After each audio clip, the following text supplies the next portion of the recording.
All right, good afternoon. We are continuing our journey of reinforcement learning with Pokemon Red. We kind of hit a wall over the course of the weekend in terms of continuing our progress in the game, and that is because we hit the cut wall within the game. And what this means is when you have Squirtle as a starter, the challenge is actually having the AI catch Pokemon that can learn cut. So we made it successfully all the way into Vermilion and into the boat, the SSN. And we're able to make progress all the way through there. But then it didn't have a Pokemon that could actually learn cut from the guy here who teaches it to you, which then means that it could not get to into the gym here because it didn't have it. And that's the problem with the Squirtle line, is that it's not eligible to learn cut on its own, which means that the AI has to have caught, in this case, an Oddish, a Mankey here outside of Vermilion, or what is it, Paris in Mount Moon. And then if it has a Weedle and has actually managed to evolve it to Beedrill, then it would also have that as a possible outcome. The issue here is that a few of them had Weedles along the way, never really got them up to Beedrills. We had a few Kakunas, never proceeded to get anything more than that. And then the AI never figures out buying Pokeballs from the Pokemarts to allow it to capture Pokemon and continue trying to raise other ones. So almost unanimously, the parties consist of the Squirtle, which usually, in the latest parts of the runs has been Blastoises. It has usually a Pidgeotto or Pidgey, and then a Rattata or Raticate, and it may have, like I said, that Weevil that it caught on its way into Viridian Forest.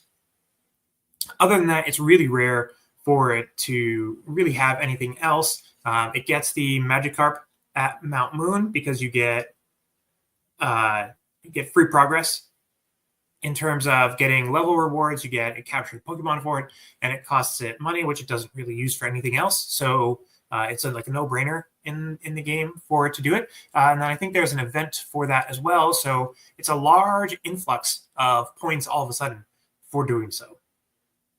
So with that in mind, it seems we got really effective results by moving that directional reward from the training model here and replacing it with that immediate revisit penalty. So what that means is we have two penalties for the agents for revisiting a square. One is if it revisits square within the last 500 steps, give it a penalty of the time between going to that step and over again.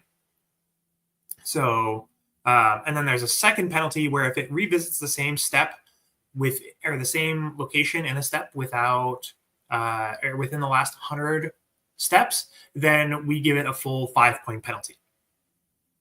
So none of these happen if the agents are in battle, which helps to preserve it. But then if it doesn't immediately move afterwards, it really struggles with continuing through the game, and it wants to essentially get those points back for moving. So it keeps the agents moving. We had made it all the way into Vermilion within, I think it was about 100 million steps. And then after that, it took a while for it to figure out the SSN and how to proceed. And you can see a little bit of it here on the maps in terms of how they tend to explore, because there is a slew of trainers over here in the grass and up into the tower. It prefers to try and go this way to get all those rewards, and then eventually it doubles back and finds its way into the SSN. And again, there's another bunch of trainers there for it to go through there. Another thing that I had noticed along the way is that it was not using the Pokemon centers regularly. A large part of where it was getting the heal rewards was from when the agents died and it basically had reset. It was getting the influx of points from that. It wasn't particularly effective at using the Pokemon Center. We saw a few times progress being wiped out, especially with it getting through Mount Moon, getting into Cerulean. It immediately goes for Nugget Bridge and then gets sent all the way back to the area outside. So it eventually learned to use that Pokemon Center, but it hadn't really. It took it a while to get there. This last one was about 470 million steps, and it really only started to use the Pokemon Centers in the later parts. You can actually see here. Where do I have the heal? Yeah, heal here.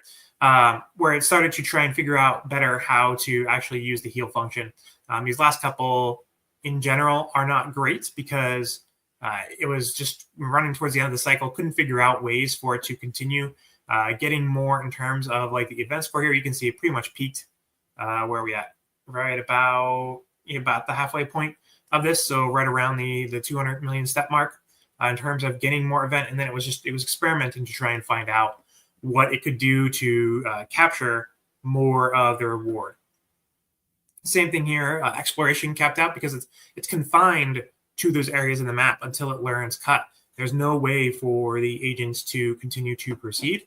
So it becomes really difficult for it to break through that barrier. And that's why we have to go back and change the save state to use a different Pokemon starter here. So I've done that. I have a state here that starts with Charmander. We could do Bulbasaur as well, but what happened the last time I used Bulbasaur as a starter were twofold. One, it struggles with Mount Moon. Bulbasaur does not get very many damaging moves that it can use in the early parts of the game.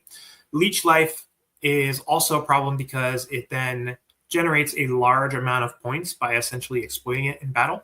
It will fight a weak Pokemon, put Leech Life on that Pokemon, and will just do Growl over and over again, just to keep regaining the points from Leech Life. So because we give it a percent of health in the earlier states of the game, it will really let a Bulbasaur take a large amount of damage, heal it back over time with the Leech Life, and after finishing the battle, it's now gained 3 points in healing, and maybe if it leveled up, would get a level point. So it didn't really learn properly how to play through the game. Instead, it would exploit it. And I don't want to remove the heal reward because we need that to have it learn the interaction with Pokemon Centers and then also almost as a checkpoint in terms of progress in the game. So that's why I went with Charmander here as a starter. Now I'm expecting this to cause slowness in terms of making that early progress. Charmander struggles with the Brock Gym. It also will really struggle once it gets to Misty as well. So if it has Charmander not considerably over-leveled at that point, then it will really struggle with Misty. It could get by with, Charmeleon would almost be at the stage of Charizard. I think it learns Rage somewhere along the way, as that will have it constantly do a stronger attack, but you can't control it anymore. And just hope that it can kind of make it through there. But the reason why we need to change that starter, again, comes back to it needs to be able to learn Cut later on, and we need to ensure that it has a Pokemon in the party that can do so. So by switching it to Charmander, it guarantees that it can learn Cut, which should then let it proceed pretty easily through the game. The other thing is once you get over that early hill with Charmander, the following gym leaders become much more easy to do.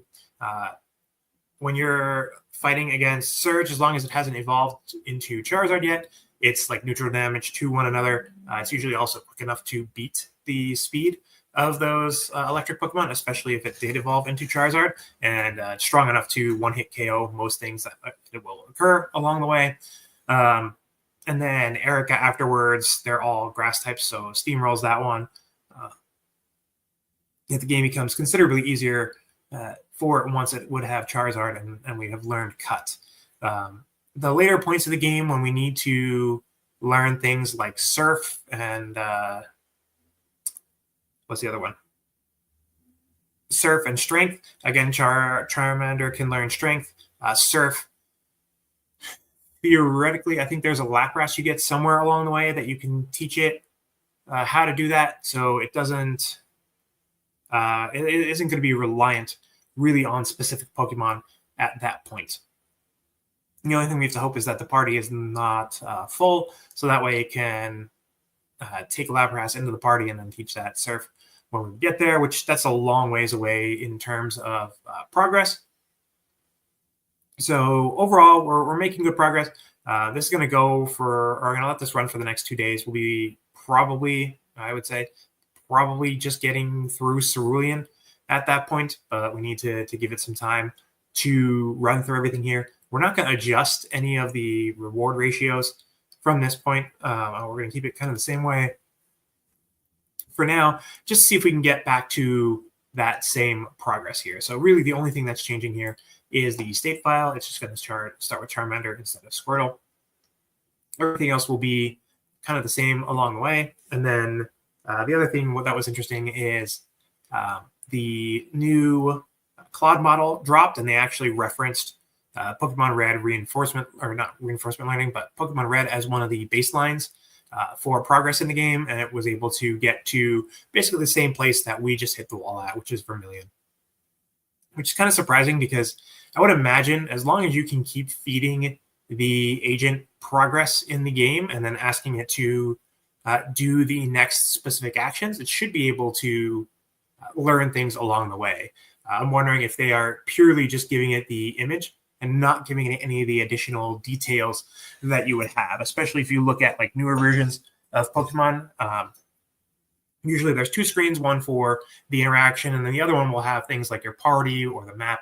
So that way it would be able to convey additional information to the model, and that is lacking. But there's no reason why we couldn't essentially hook this up to a LLM and feed it the information that we have. So let's say we would give it like the party information in terms of like the Pokemon that are there, their levels, their moves, and then also be giving it kind of the image data, or where is it located in the game and what are the next steps that we need to take. Realistically, I could see that being able to perform much better than kind of blindly letting it only have the image part, right? Because you're now giving it that additional context that it seems to need. Because I can imagine, if you're giving it a screenshot, let's just say you're, I don't know, here in Mount Moon, because what the render screen is going to be not very large, so it's probably going to be like this. And then can it actually take in that area, box this out, because we're on or back then everything was square ratio instead of the 16:9. So then is it actually able to interpret that, hey, I'm here right now, I need to go, let's say, to the right 6 squares and then down 6 squares? Will it interpret that, and then does it actually know that this was not the right ladder to go down? You actually want to go down to this one. So instead of going right and then down, it should have went right, an extra 1 or 2, and then down and around and over. Because theoretically, it should have that information trained into it in terms of its memories, but it's not necessarily pulling that as context at the moment, right? So you do want to, I would say, help curtail some of those bad behaviors. The other thing too is like you can feed it back the score so far of the model in terms of how it's progressing, and then give it that information. But I think how they were doing it was just straight. You just have this image of, or the image of the screen itself. What is the agent actually able to do? Pick maybe the next 5 moves or squares, and then program those in. So I could see that being a use case for it. I was kind of surprised that it only made it to Vermilion and hadn't been able to proceed further, because realistically, if you were feeding it information along the way, it would have specific Pokemon trained into the party, and then going here and getting cut should be much more easier, where you're not hitting those barriers along the way. The other thing is it should have knowledge of things like the puzzles in the game. So if we go, where is Koga's Gym? Koga's Gym doesn't even matter. Sabrina's Gym here, where you've got the puzzle panel. So can you know which are the right squares to step on to hit the right warps so you get into Battle Sabrina, or do you hit the incorrect ones along the way? Right, so knowing these ahead of time would considerably reduce the training time, whereas reinforcement learning, we are not providing that information, right? We're only giving the reward functions for it to continue to learn. So if you look here, just go back. We only have really event scores, levels, we've defined all these functions for it to learn along the way, whereas the reasoning model can kind of better understand or interpret those. So what we want to do here is we're going to kick this off to start learning with the Charmander. So I need to make sure I save this.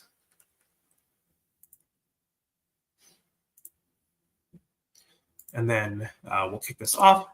And then I'll talk through a few other things. So I've been, we've had a breakneck speed of model releases just about every week for the past, I'd say, month or two. There's been a new LLM that has released a new version, or not a new LLM, another company that's released a new version of their LLM models.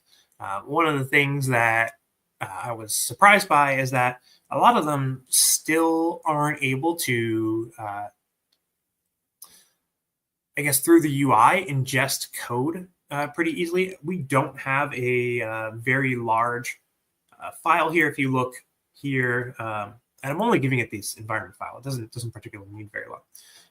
It's only about 1,200 lines of code, and a lot of them are just really formatting and spacing the list of Pokemon here or the map locations that we found so far. And it really doesn't like the length of it because there's a ton of code pieces here.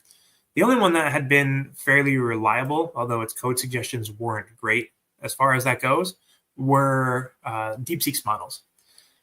ChatGPT, when I tried to use the new O3 model, it says that you can't upload the file to it in the UI. So if you give it the GitHub URL, it's supposed to be able to go out and find it. So I gave it the GitHub URL, and it gave me back basically a number of boilerplate code without any actual numbers or code here inside to do it. So like I had asked it the question that we had just discussed. How can I actually change this healing reward to incentivize it to go to the Pokemon centers? So specifically rewarding, instead of just rewarding healing as the agent goes through the game, healing when it uses potions, super potions, or the Pokemon Center. And it gave me like an empty function, more or less, and just said, fill your code in here. So that was kind of disappointing. And then when I tried to, the new Anthropic model, Claude 3.7, that allows you to upload a file to it. But if I were to give it this file, it actually gives me a message that the context window was being exceeded by doing that. So it was just kind of really disappointing to hear or see. I know if I connect to their API that it opens up the context window in terms of what you can feed, but I'm really trying to approach this from the perspective of somebody who's not an everyday programmer, someone who just has an interest in this and wants to realistically or easily be able to talk to an AI, give it the instructions, and tell it the changes to make. And it really just does not allow that at the moment. It's really, like I said, just kind of a sore spot for me personally, and trying to do this is kind of something I encounter with the work that I do as well, where we have a very specific use cases where we have very specific information. We try and pass that to the LLM, and by the third or fourth prompt, it has already lost the original context that we had given it. And so we've had to do a lot of development work to, again, use that API, provide it the specific context and instructions every single time. And that's when we've gotten the best performance. So a lot of times you'll see them really highlighting, especially in these releases, like, oh, it's got extended memory or things like that. And what you find out is in using these that it loses them pretty quickly, loses those memories pretty quickly. Basically what it's doing is it's taking the chats that you feed it and puts it into the context as you pass it back, or as you ask it the next question, it basically passes that information back to the LLM. Usually they will do somewhere between 3 and 5 of your last calls to it. So the call is whatever you give it in terms of your question to the prompt. So if you're trying to use it, in this case, like I'm trying to use it as a programming partner that I'm essentially the project manager. I'm saying, hey, we need to make these adjustments. Can you make them for me? And it will go ahead and it will make those specific adjustments, but then it will forget the context that it has been given in terms of having the actual code in front of it. So like I said, we were able to actually get actual code out of DeepSeek, but then it gave me very wild ratios in terms of this revisit penalty. So what it was doing was when it was revisiting a square here, it was applying the last time that the agent had seen this square minus the current step, and then doing that by a power of 2 and accumulating it over time. So if we had not seen this square in 3,000 steps, well, now you've got 3,000 squared is already now, what is that, 9 million? And then that's being added. So we very quickly went to these very large and negative scores. It was drowning out all the other noise or all the other rewards that we had along the way. So essentially the model just learned that the best thing that it could do really was to just stop moving. So it was like it takes in all the information, but it makes a lot of assumptions and doesn't understand it. Even if you give it all the helper strings here along the way, it's really been, like I said, disappointing in it. And I'm coming from this perspective of someone who works in AI regularly, and just I'm seeing people selling, it can do everything for you. And there are still a lot of limitations in place. I think even in their most recent video for Y Combinator, they talked about how like AI agents are the future, but right now it's really not there yet. It's good for really low risk things that you want. And I mean risk in terms of it will cost you a lot if it makes a mistake, whether it's in terms of time or in terms of actual cost or effort to do the work that it's doing. So a lot of times what you'll see from folks is, oh, like it can go through and it can schedule tasks for you and things like that. Those are things that are, again, low risk. All it's doing is essentially putting a block on your calendar, and the very low cost, right, for doing this with an LLM, just because you have your context or your tokens right now are very inexpensive.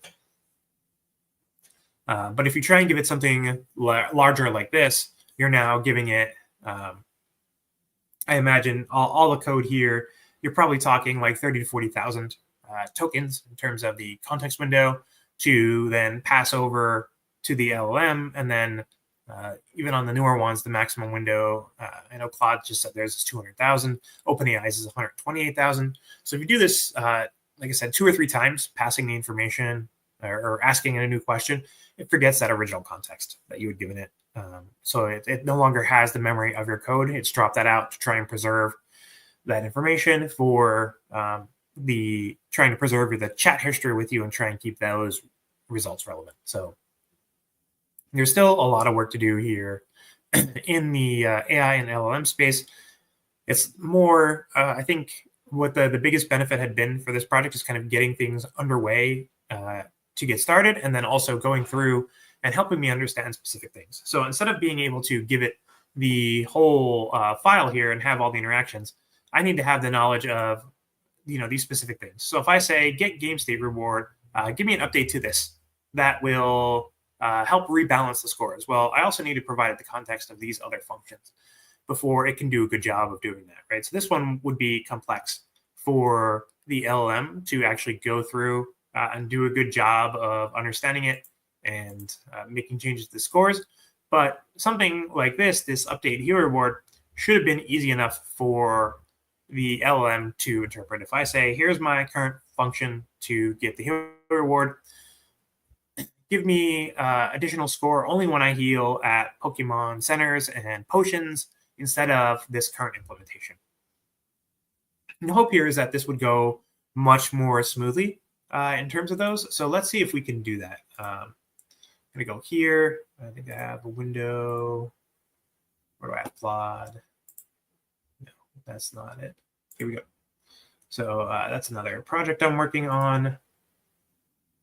Let's go here. So this is the one that I had tried to go through and attach and give it the original code. So let's do this and just change this to say below is the code for my Pokemon Red Reinforcement Learning project. Please help me make the adjustments. The agent should only be rewarded for healing and using those items. And then we're just going to drop these out.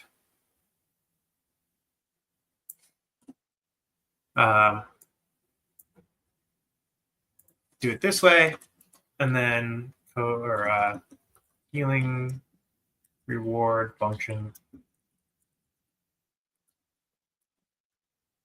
Paste this in. I should give it context. All code is in Python. That way it can try and make changes. So let's see what it does. I'd be curious to see how well it does. Okay, so it rewrote my code basically to understand it. So here you go. This is what I'm talking about, like by boilerplates. It's like if I wanted to do this myself, like I already know that I could go get the memory value and see if it's in that location, but this is not actually providing any additional help here. It's really not. And then the same thing. Go check if the last item used is here, and then go. By the way, go get the actual IDs for things like potions, super potions, which means for me to actually do this, I have to hope it's either in the data crystal mapping that they have, which doesn't catalog all the items or locations, or I have to write a function to go through and preserve all this information myself, which is not particularly helpful to do this. So, again, this is what I'm talking about, where it essentially gave us boilerplate code and nothing that would actually be usable in terms of actually going ahead and implement it. So, like I said, it's more like, I had to describe it. It's more like if you want to write wrappers on things, it seems pretty decent at it. If you want a lot of pseudocode to feel like you're making progress, you're getting that. But I feel like these are, especially for how highly touted they were on making it do coding exercises, I'm guessing that it's going to be really good at handling things like leak code problems, not necessarily good at specific instances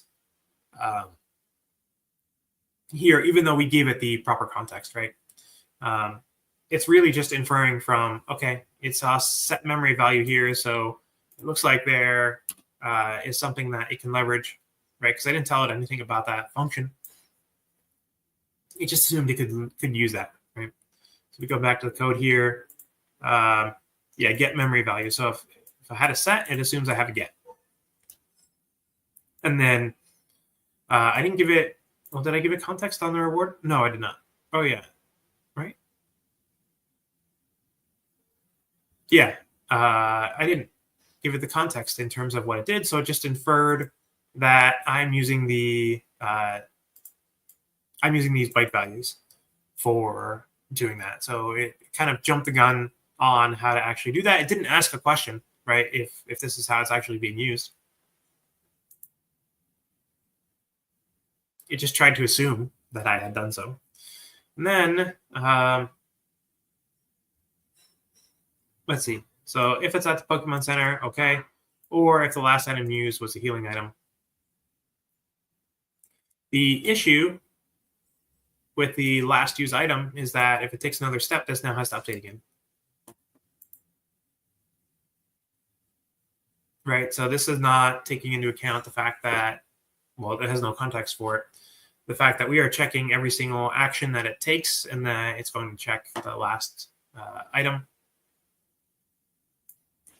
Right, so then if it does those, well, then it's going to try and run that function. Otherwise, no. But the thing here is that this else statement should not be on this bottom if. Right, this is just a coding blunder. Because it shouldn't be tied to this, right? If the last health is greater than 0, if you go here, the die count needs to be able to increment, and then this, right? It's trying to make the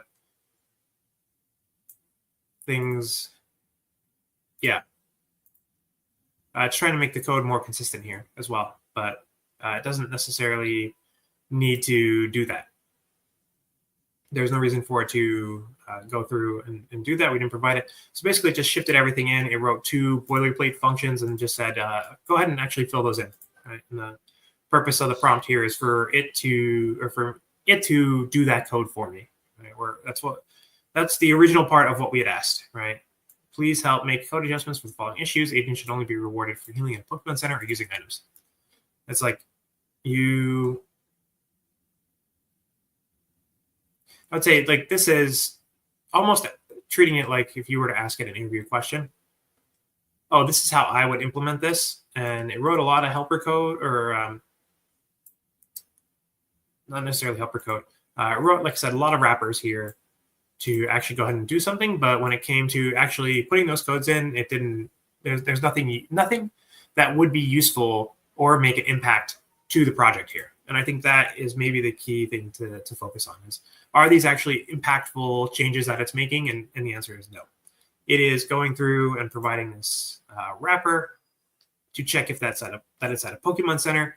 Well, you don't necessarily have to have this be outside the function. It could just be here inside this function as well. Because the whole purpose of these is so that it can check the healer word. We're not going to use this at another place. And then the same thing. So it assumes that the memory value would also include the information for the last used item. Doesn't actually work that way. We would have to have a way to track what the item was that was actually being consumed from the inventory. So this would not work the way that it would tend to. It assumes there's a memory address that says what was the last item used. I don't believe that to be the case. Let's just see.